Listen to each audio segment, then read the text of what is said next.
अस्सलाम वालेकुम वरहमतुल्लाहि वबरकातुहू। दोस्तों, आप लोग भी बखूबी इस बात को जानते हैं और मैं भी जानता हूं कि इंसान की जिंदगी का हिस्सा है मुश्किलात और परेशानी। कोई भी शख्स दुनिया के अंदर ऐसा नहीं है जो ये कहे कि मेरी जिंदगी में कोई परेशानी नहीं या मेरी जिंदगी में कोई मुश्किलात नहीं। हर एक शख्स की जिंदगी में कुछ ना कुछ टेंशन और परेशानी रहती ही है, क्योंकि अल्लाह ने परेशानियों को इंसान की जिंदगी का हिस्सा बनाया है। जब तक भी इंसान जिंदा रहेगा परेशान रहेगा।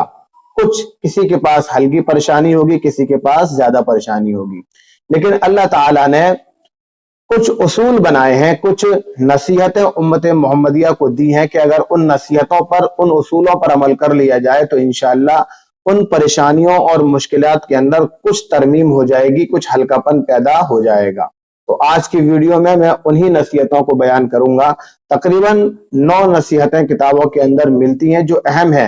नसीहतें तो बहुत सारी हैं, लेकिन जो अहम है वो 9 नसीहतें हैं, जिसकी रोशनी में अगर कोई शख्स उन नसीहतों को अपने जिंदगी के अंदर शामिल कर ले तो इंशाअल्लाह उसकी मुश्किलात के अंदर कुछ ना कुछ तरमीम हो जाएगी।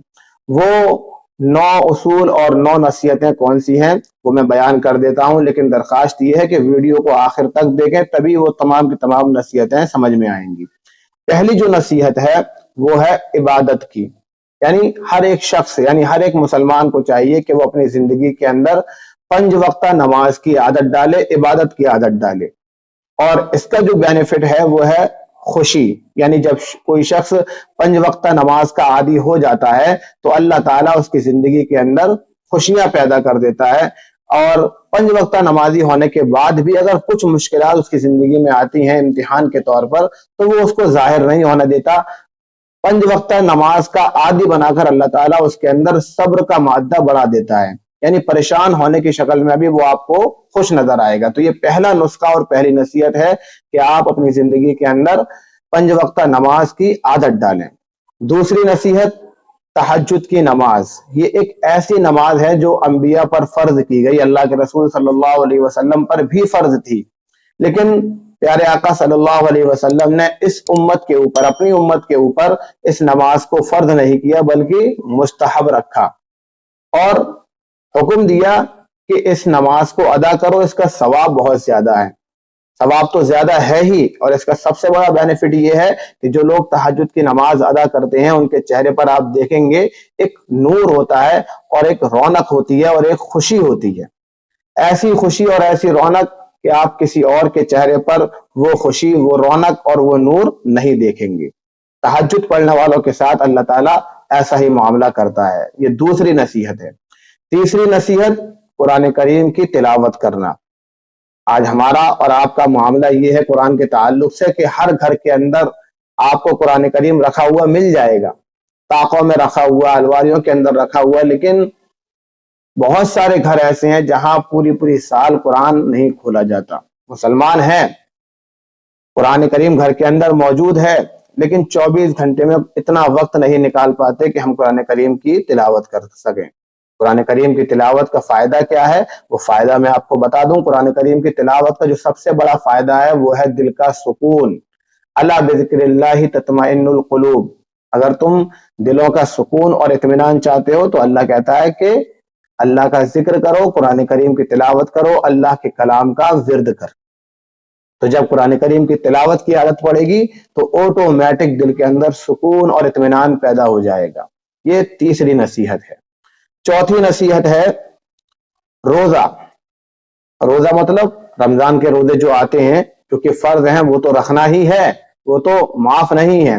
लेकिन जब जिस्म के अंदर कमजोरी होने लगे, लगने लगे कि जिस्म परेशान हो रहा है, जिस्म तकलीफ में है, तो अब रोजे रखना चाहिए।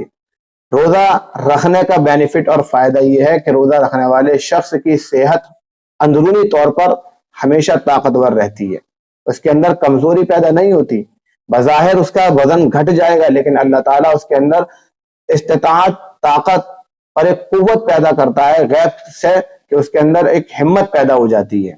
तो जब भी जिस्म महसूस करे कि वो परेशान है, मुसीबत में घिरा हुआ है, तो रोजा रखा करें ताकि जिस्म को सेहत हासिल हो सके। ये चौथी नसीहत है। पांचवी नसीहत है इस्तिग़फ़ार। यानी अल्लाह से अपने गुनाहों की माफी मांगना। ये एक ऐसा अमल है कि आज के दौर में लोग बहुत कम करते हैं और सबसे आसान अमल है। चलते फिरते सोते हुए बैठ करके आप अस्तगफिरुल्लाह रब्बी अस्तगफिरुल्लाह रब्बी अस्तगफिरुल्लाह रब्बी ये पढ़ते रहेंगे तो आपको दिली सुकून तो मिलेगा ही, और साथ में अल्लाह ताला जो मुसीबतें आपके ऊपर नाजिल किए हुए हैं नहुसत की बिना पर, गुनाहों की नहुसत की बिना पर, वो भी धीरे धीरे खत्म करता चला जाएगा। और वैसे भी मुसलमान का हक बनता है कि हर वक्त अल्लाह से माफी तलब करे, अपने लिए, अपने घर वालों के लिए, अपने उन अजीजों के लिए जो दुनिया छोड़ करके जा चुके हैं। तो ये पांचवी नसीहत है कि इस्तिगफार कसरत से किया जाए। छठी नसीहत है दुरूद शरीफ। दुरूद शरीफ यानी प्यारे आका सल्लल्लाहु अलैहि वसल्लम पर दुरूद भेजना। इसका भी कोई वक्त मुतय्यन नहीं है। जब भी आपको प्यारे आका सल्लल्लाहु अलैहि वसल्लम की याद आए, कहीं पर कोई बात प्यारे आका सल्लल्लाहु अलैहि वसल्लम के ताल्लुक से छिड़े, तो आप फौरन दुरूद पढ़ लें। और सबसे आसान दुरूद जो है वो सल्लल्लाहु अलैहि वसल्लम है। इसमें ना टाइम खर्च होता है, जबान को हल्की सी हरकत देनी पड़ती है, सल्लल्लाहु अलैहि वसल्लम। समझ लो कि अल्लाह के रसूल सल्लल्लाहु अलैहि वसल्लम के पास आपका दुरूद पहुंच गया। इसका बेनिफिट क्या है? इसका बेनिफिट ये है कि अल्लाह ताला आपके घरों के अंदर बरकत नाजिल करेगा, आपके कारोबार के अंदर बरकत नाजिल करेगा, आपकी जिंदगियों के अंदर बरकत नाजिल करेगा। ये इसका बेनिफिट है। तो छठी नसीहत जो है वो कसरत से दुरूद शरीफ पढ़ना। सातवीं जो नसीहत है वो है ला हौला वला कुव्वता इल्ला बिल्लाह। इसका विर्द करना, इसका विर्द करना और इसको कसरत से पढ़ना, ला हौला वला कुव्वता इल्ला बिल्लाह। इसका मतलब यह है कि तमाम की तमाम ताकतें अल्लाह ही के कब्जे में है, किसी और के कब्जे में नहीं है। जब आप इसका विर्द करेंगे तो इसका बेनिफिट ये होगा कि अल्लाह ताला आपके ऊपर से मुश्किलात को खत्म कर देगा।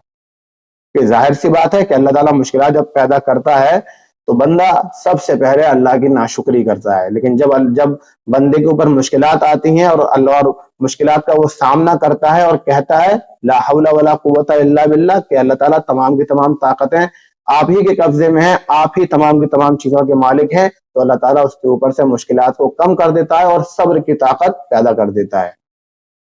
ये सातवीं नसीहत है।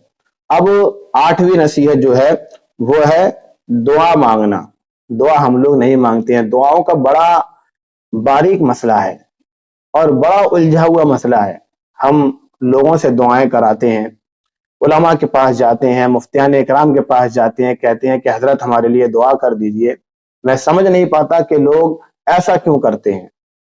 मैं तो ये कहता हूं कि भाई मैं मरीज हूं, अगर मुझे कोई बीमारी लग जाएगी तो मैं डॉक्टर के पास जाऊंगा, अपनी बीमारी को मैं डॉक्टर से जिस तरीके से बयान कर सकूंगा, किसी और को ले जाऊं वो मेरी बीमारी को बयान नहीं कर पाएगा। तो दुआओं की जरूरत मुझे है तो मैं खुद दुआ मांगू, टूटे फूटे अल्फाजों में ही सही। अगर मैं अल्लाह से दुआ मांगूंगा तो अल्लाह मेरी दुआ सुनेगा, अल्लाह मेरी दुआ सुनेगा।